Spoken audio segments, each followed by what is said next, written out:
Hello guys, welcome to Biodot classes.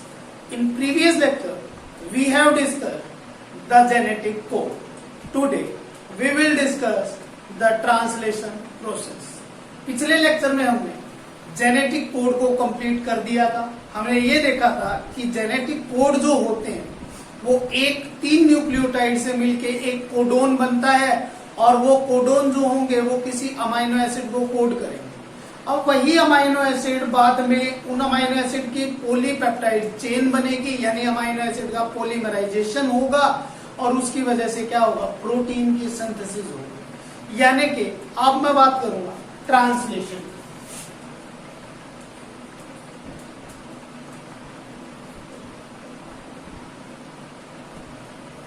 Translation means यानी कि polymerisation of amino acid, यानी amino acid का polymerisation हो जाना या अमीनो एसिड की एक चेन बन जाना, उसको आपने क्या बोल दिया, ट्रांसलेशन। यानी कि ट्रांसलेशन को अगर मैं डिफाइन करूं तो क्या होता है, एक सिंगल स्टैंडर्ड यानी कि आरएनए से एमआरएनए से फॉर्मेशन होना किसकी, प्रोटीन्स की, उसको बोला जाता है ट्रांसलेशन। या सिंपल बोल सकते हो आप, formation of polypeptide chain of amino acid. Amino acid की पॉलीपेप्टाइड चेन का बनना ट्रांसलेशन कहलाता है। यानी कि the process of formation of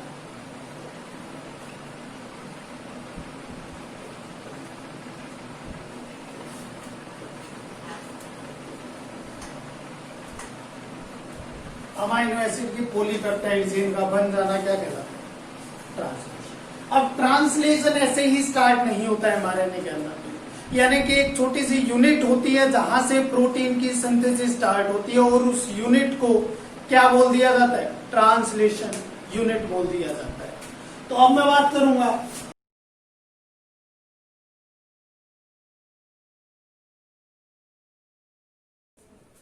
translation unit होती है। ट्रांसलेशन यूनिट यानी कि क्या होगी, एक यूनिट होगी, यानी कि एक एमआरएनए की सीक्वेंस जिसकी हेल्प से क्या होगा, जहां से स्टार्ट होगी polypeptide chain of amino acid, यानी जहां से स्टार्ट होगी प्रोटीन की सिंथेसिस। तो देखिए एक डायग्राम के साथ समझते हैं। मैं बोल रहा हूं कि ट्रांसलेशन यूनिट जो होगी वो प्रेजेंट होती है इन एमआरएनए, एमआरएनए के अंदर प्रेजेंट होगी। और इस यूनिट को देखिए, मैं बोल रहा हूं ये एक एमआरएनए, इसका ये 5 प्राइम और ये 3 प्राइम।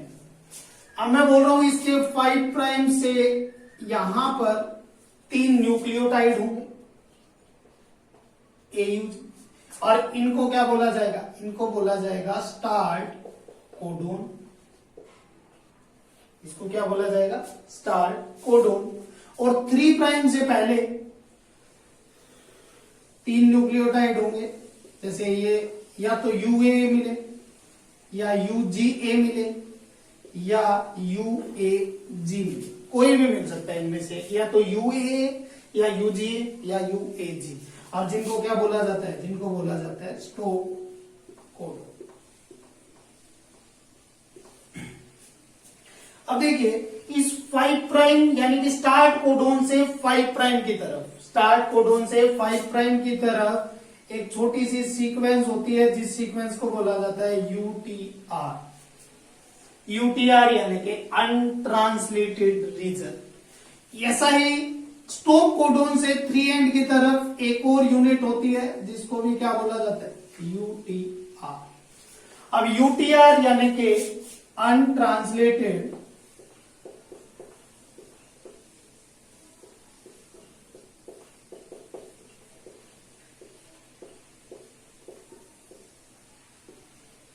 रीजन। अनट्रांसलेटेड रीजन का मतलब क्या होगा कि यानी कि ये जो सीक्वेंस होगी यहां से ये वाली और ये वाली, ये प्रोटीन की सिंथेसिस नहीं करवाएंगे, लेकिन हाँ एक ट्रांसलेशन यूनिट के अंदर इन्वॉल्व जरूर होंगी यूटीआर। अब ये यूटीआर कहां से आई, देखिए ट्रांसक्रिप्शन के अंदर आपने लीडर सीक्वेंस और ट्रेलर सीक्वेंस को पढ़ा होगा। जो मेरे पिछले लेक्चर थे जिसमें मैंने ट्रांसक्रिप्शन के बारे में बताया था, उसमें मैंने एक चीज बताई थी कि क्या होता है, प्रोमोटर से थोड़ा आगे यानी कि प्रोमोटर से जस्ट आगे क्या होती है, एक सीक्वेंस होती है, जिन सीक्वेंस को क्या बोला जाता है, लीडर सीक्वेंस बोला जाता है। और ऐसा ही टर्मिनेटर से पहले एक सीक्वेंस होती है जिसको क्या बोला जाता है, ट्रेलर सीक्वेंस बोला जाता है। और वो ट्रेलर सीक्वेंस और जो वो लीडर जो सीक्वेंस होगी उनको क्या बोला जाता है, यूटीआर बोला जाता है, यानी कि अनट्रांसलेटेड रीजन बोला जाता है। अब यूटीआर 5 प्राइम की तरफ भी होगा, ये यूटीआर 3 प्राइम की तरफ भी होगा, दोनों तरफ होंगे यूटीआर। अब इसके बाद में मैं बात कर रहा था कि ये तो एक होगी ट्रांसलेशन यूनिट। अब वो ट्रांसलेशन की प्रोसेस जो होगी वो कितने स्टेप में पूरी होगी, प्रोसेस के अंदर कौन से एंजाइम्स काम करते हैं।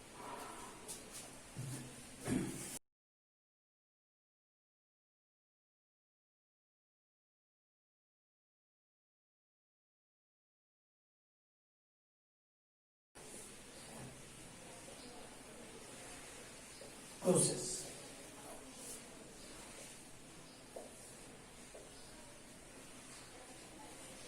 ट्रांसलेशन की प्रोसेस 5 स्टेप में कंप्लीट होती है। सबसे पहला स्टेप क्या रहेगा, एक्टिवेशन ऑफ अमाइनो एसिड। दूसरा, चार्जिंग ऑफ टीआरएनए, टीआरएनए की तरह। थर्ड, इनिशिएशन, इलोंगेशन, और लास्ट है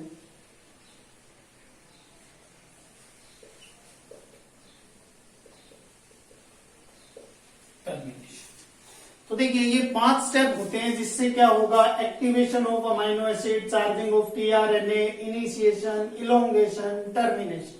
ये 5 स्टेप होते हैं जिससे क्या होता है, प्रोसेस पूरी होती है ट्रांसलेशन की। तो सबसे पहले मैं बात करूंगा एक्टिवेशन ऑफ अमाइनो एसिड। तो एक्टिवेशन ऑफ अमीनो एसिड के अंदर क्या होगा, देखिए मैं बोल रहा हूं कि ये एक अमीनो एसिड होगा जिसको मैं डबल ए से रिप्रेजेंट कर रहा हूं, अमाइनो एसिड। इसके साथ एटीपी बाइंड हो जाएगी, एडिनोसाइन ट्राइफॉस्फेट आके बाइंड हो जाएगी, प्लस इसके साथ एक एंजाइम आके बाइंड हो जाएगा।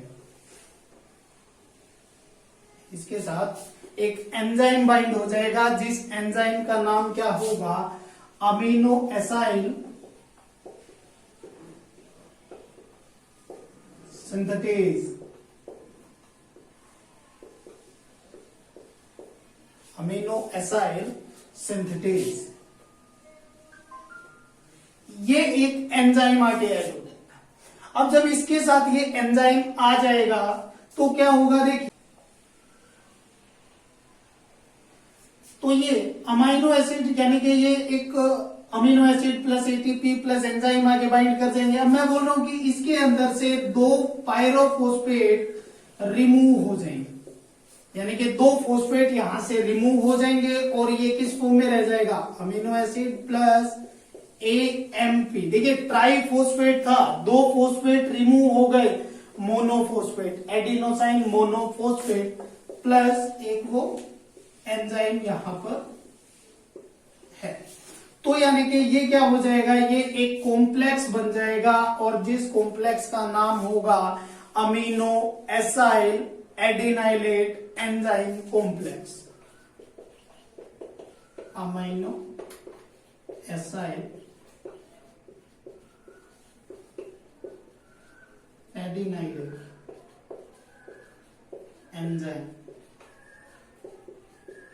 कॉम्प्लेक्स, यानी कि ये कॉम्प्लेक्स बन जाएगा। तो देखिए मैंने क्या बताया कि सबसे पहला स्टेप क्या करना होगा, अमीनो एसिड को एक्टिव करना होगा। और वो अमीनो एसिड एक्टिव होगा, देखिए किससे, एटीपी आके बाइंड करेगी, एक एंजाइम आएगा अमीनो एसाइल सिंथेटेज। और अब क्या होगा नेक्स्ट स्टेप में, यहां से 2 पायरोफोस्फेट रिमूव हो जाएंगे और ये एक कॉम्प्लेक्स बन जाएगा, यानी कि amino acyl adenylate enzyme complex. तो यानी कि पहला स्टेप अपना कंप्लीट हो गया, क्या, एक्टिवेशन ऑफ अमीनो एसिड। अब दूसरे स्टेप की तरफ बढ़ते हैं कि चार्जिंग ऑफ टीआरएनए कैसे होगी। ये जो अमाइनो एसिड है, जब ये टीआरएनए के ऊपर बाइंड कर जाएगा तो वो टीआरएनए को आप क्या बोलोगे, चार्ज टीआरएनए बोलोगे। तो देखिए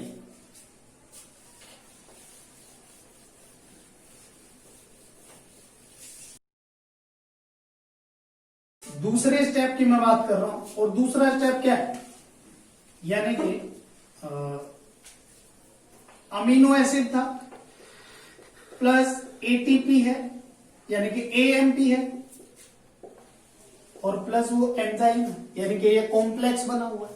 अब ये कॉम्प्लेक्स जो होगा, मैं बोल रहा हूं कि यहां पर टीआरएनए आएगा, टीआरएनए की इन्वॉल्वमेंट होगी, और जैसे ही टीआरएनए की इन्वॉल्वमेंट होगी तो मैं बोल रहा हूं कि यहां से रिमूव हो जाएंगे कौन, एएमपी प्लस एंजाइम, और जो ये टीआरएनए होगा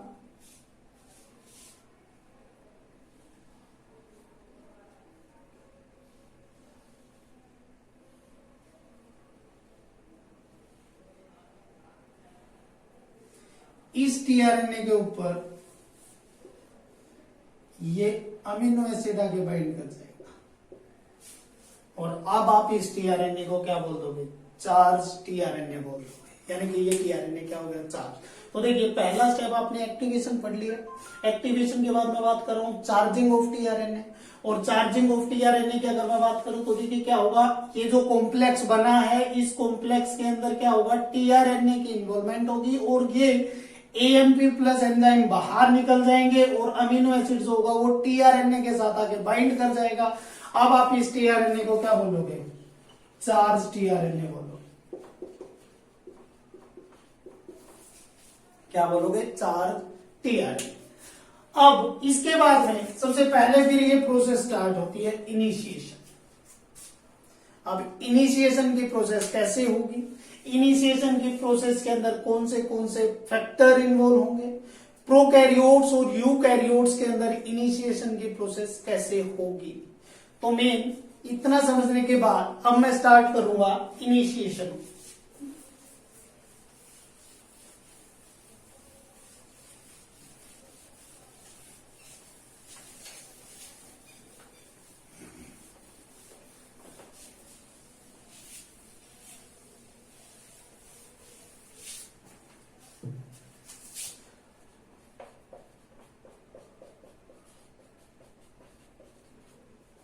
इनिशिएशन, और इनिशिएशन के अंदर देखिए मैं यहां पर बता रहा हूं कि प्रोकैरियोट्स के अंदर कैसे होगा, और यहां पर हम बात कर रहे हैं कि यूकैरियोट्स के अंदर कैसे होगा। तो सबसे पहले अगर मैं बात करूं प्रोकैरियोट्स के अंदर इनिशिएशन, तो प्रोकैरियोट्स के अंदर इनिशिएशन के लिए कुछ फैक्टर काम करेंगे जिसको आप इनिशिएशन फैक्टर बोलोगे, यानी कि इसके अंदर क्या करेंगे, कुछ इनिशिएटिंग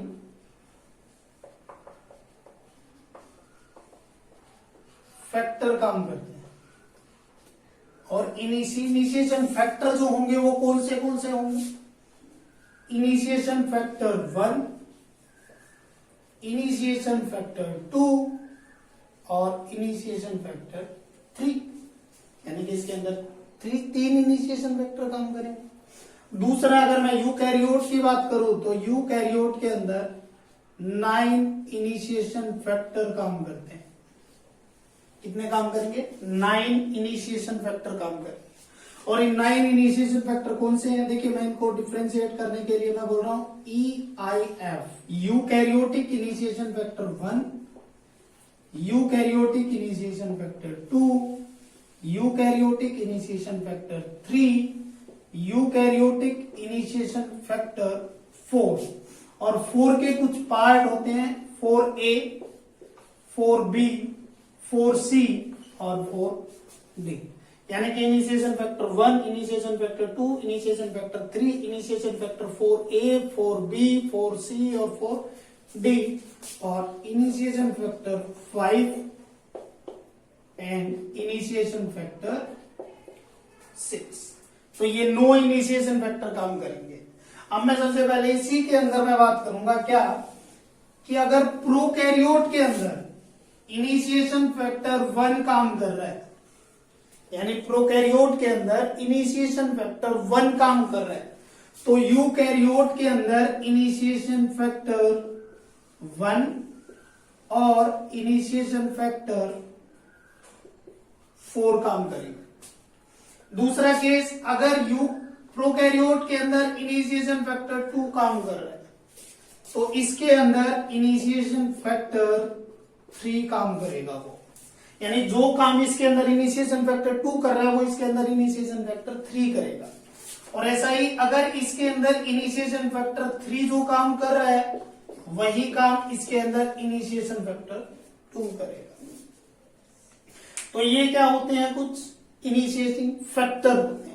अब इन इनिशिएशन फैक्टर का क्या क्या काम होगा, एक ट्रांसलेशन जो होगा वो कैसे स्टार्ट होगा और क्या क्या उसके लिए कौन सी चीजें ट्रांसलेशन करवाएंगी, अब ये चीज आगे बढ़ेंगे। तो इतना क्लियर हुआ कि प्रोकैरियोट के अंदर कुछ इनिशिएशन फैक्टर होते हैं 1, 2, 3। यूकैरियोट के अंदर 9 इनिशिएशन फैक्टर होते हैं। मैंने बोला अगर प्रोकैरियोट के अंदर इनिशिएशन फैक्टर 1 काम किया तो इसके अंदर 1 और 4 किया, इसके अंदर अगर 2 किया तो इसके अंदर 3, इसके अंदर 3 तो इसके अंदर 2। क्लियर। तो आगे देखते हैं कि अब कौन सा फैक्टर क्या क्या काम करता है और कैसे करेगा।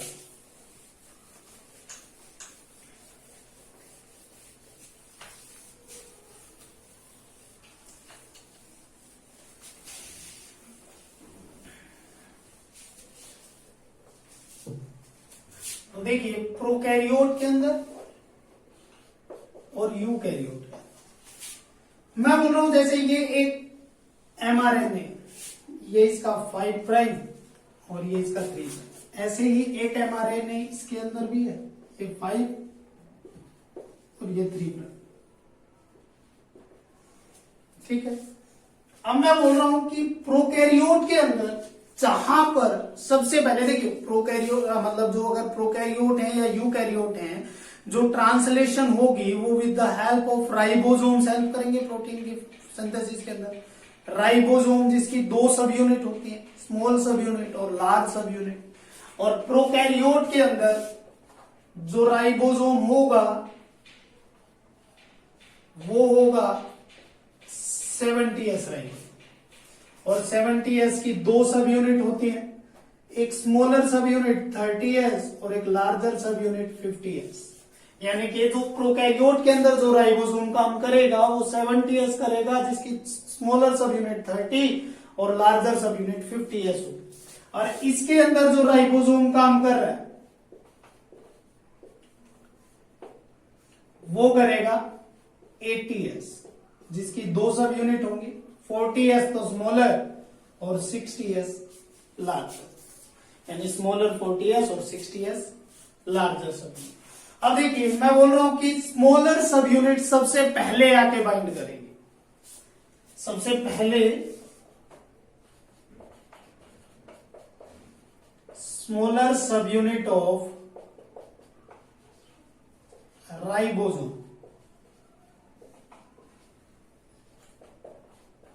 bind with mRNA by the help of एक फैक्टर काम करेगा यहां पर इनिशिएशन फैक्टर 3। यानी इनिशिएशन फैक्टर 3 का क्या काम होगा कि वो स्मॉलर सब यूनिट को आगे बाइंड करवाएगा इसके साथ। लेकिन स्मॉलर सब यूनिट बाइंड कहां पर होगी, कैसे पता लगेगा? तो क्या होता है देखिए प्रोकैरियोट के अंदर एक सीक्वेंस होती है जिसको बोला जाता है साइन डेलगैर्नो सीक्वेंस। क्या होती है? Shine Dalgarno sequence. यानी प्रोकैरियोट के अंदर 5 प्राइम की तरफ एक छोटी सी सीक्वेंस होती है ए जी जी ए जी जी यू, ये सीक्वेंस मिलेगी। प्रोकैरियोट के अंदर जब ट्रांसलेशन स्टार्ट होगी तो उस ट्रांसलेशन के अंदर सबसे पहले एक साइन डेलगर्नो सीक्वेंस मिलेगी और ये साइन डेलगर्नो सीक्वेंस होती है AGGAGGU, यानी कि सबसे पहले जो स्मॉल सब यूनिट आगे बाइंड करेगी वो इस साइन डेलगर्नो सीक्वेंस के ऊपर आगे बाइंड करेगी। और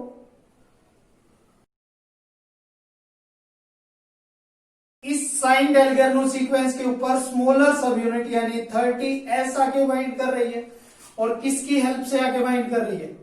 इनिशिएशन फैक्टर 3 की हेल्प से। तो ये बाइंड किया।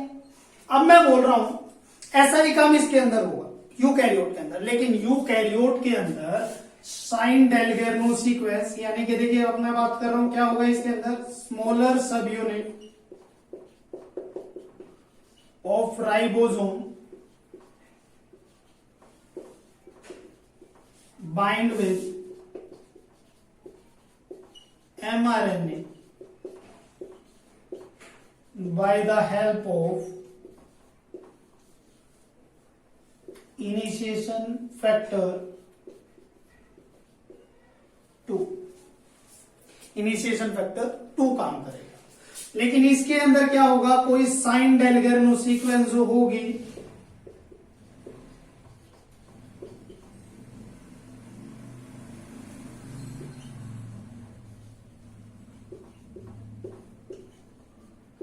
वो क्या होगी, अब्सेंट।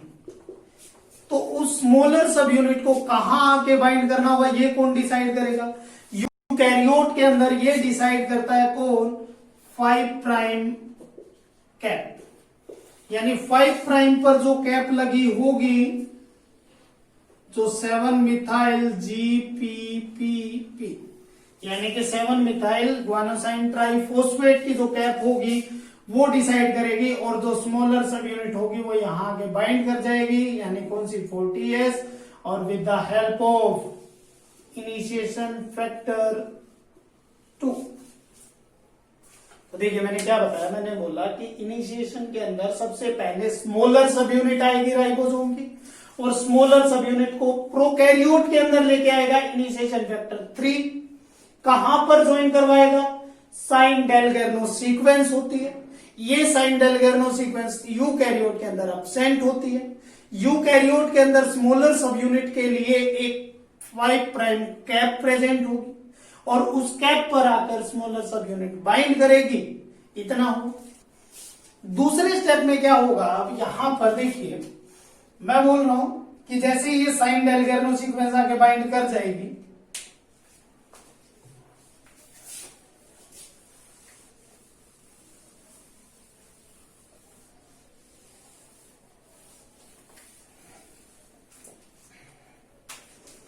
ये जैसे वही एमआरएनए 5 प्राइम 3 प्राइम, मानो स्मॉलर सब यूनिट आके बाइंड कर चुकी है, स्मॉलर सब यूनिट आके बाइंड कर चुकी है। अब इसके अंदर यानी जो ये स्मॉलर सब यूनिट होगी इसके अंदर 2 साइट प्रेजेंट होंगी, एक तो पी साइट और एक प्रेजेंट होगी ए साइट, यानी कि इस तो स्मॉलर सब यूनिट होगी जहां पर यह के बाइंड करेगी, इसके अंदर 2 साइट प्रेजेंट हैं, एक तो पी साइट जिसको पेप्टाइडल साइट बोल दिया जाता है,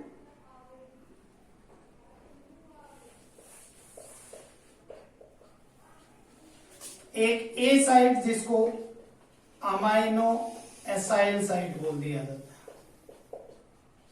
और ऐसा माना जाता है कि पी साइट और ए साइट का कुछ पार्ट स्मॉलर सब यूनिट के अंदर होता है, बाकी एक लार्ज पार्ट जो होगा वो लार्ज सब यूनिट के अंदर होगा। ये होते हैं पी साइट और ए साइट। और जो सबसे पहला यानी कि देखिए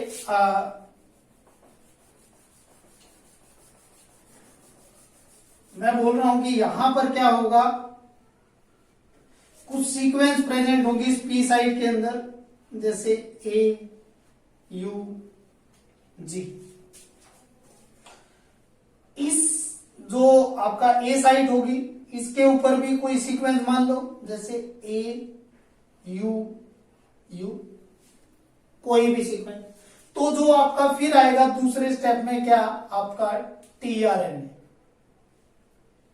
यानी कि आपका यहां पर टीआरएनए आके बाइंड करेगा। एक बार टीआरएनए का स्ट्रक्चर ऐसे ही बना दे रहे हैं।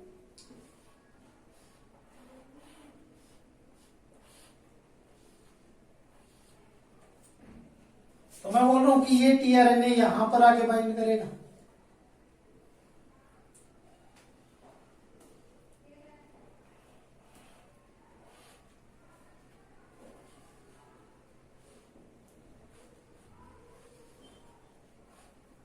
यहां पर, और ये अपने साथ एक अमीनो एसिड को लेकर आएगा। ठीक है, दूसरा कोई टीआरएनए आएगा, वो यहां पर बाइंड कर जाएगा, और वो भी अपने साथ कोई अमीनो एसिड को लेकर आएगा। क्लियर। अब मैं बोल रहा हूं जब ये टीआरएनए दोनों आकर बाइंड कर जाएंगे,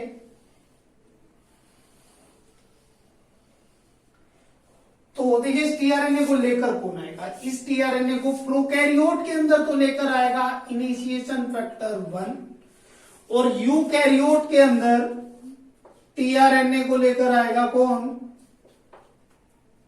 initiation factor 1 and initiation factor 4। अब नेक्स्ट केस में क्या होगा, इसकी लार्ज सब यूनिट आकर बाइंड करेगी यहां,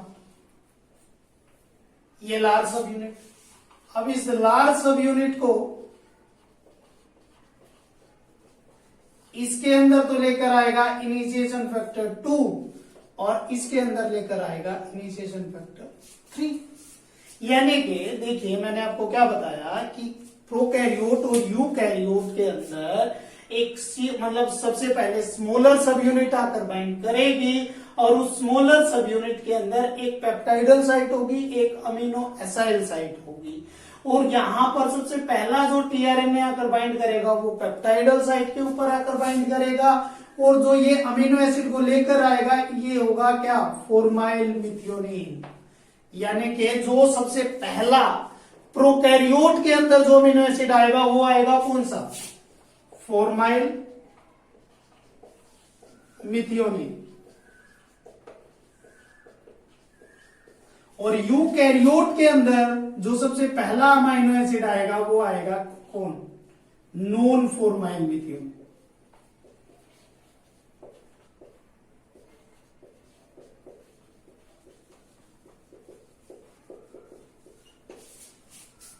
तो देखिए पी साइड के ऊपर आगे बाइंड किया, फिर ए साइड के ऊपर आके बाइंड किया, टीआरएनए को लेकर आया, इसके अंदर इनिशिएशन फैक्टर 1, इसके अंदर इनिशिएशन फैक्टर 1 और 4। अब मैं दूसरी बात करूं तो क्या होगा, सबसे पहले फिर लार्ज सब यूनिट आएगी, लार्ज सब यूनिट को लेकर आया इनिशिएशन फैक्टर 2, इसके अंदर लेकर आया इनिशिएशन फैक्टर 3। तो ये क्या हो गया, एक इनिशिएशन स्टेप आपका कंप्लीट हो गया, यानी कि प्रोसेस ऑफ इनिशिएशन यहां तक कंप्लीट हो गई।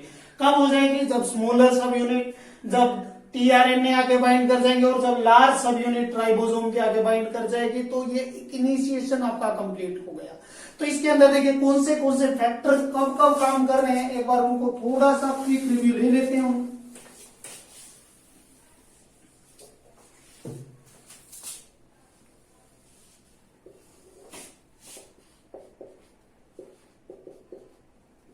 देखिए मैंने बोला प्रोकैरियोट के अंदर जो सबसे पहले स्मॉलर सब यूनिट को लेकर आएगा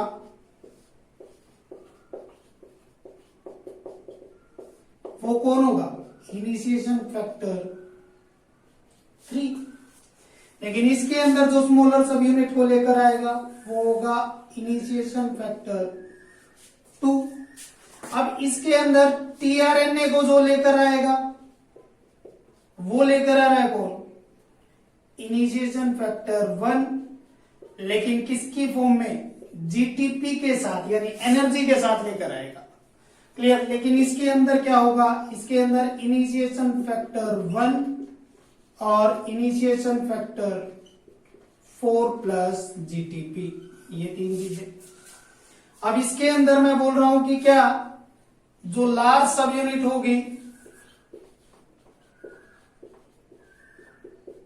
उसको लेकर आएगा कौन, इनिशिएशन फैक्टर 2 और इसके अंदर लेकर आएगा कौन, इनिशिएशन फैक्टर 3।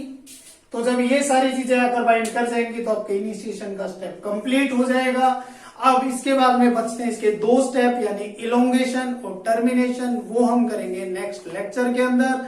तब तक वीडियो को ज्यादा से ज्यादा लाइक करें, शेयर करें, चैनल को सब्सक्राइब करें, और अगर कोई भी डाउट आ रहे हैं तो वो मुझे कमेंट सेक्शन में लिखकर जरूर बताएं। Thank you.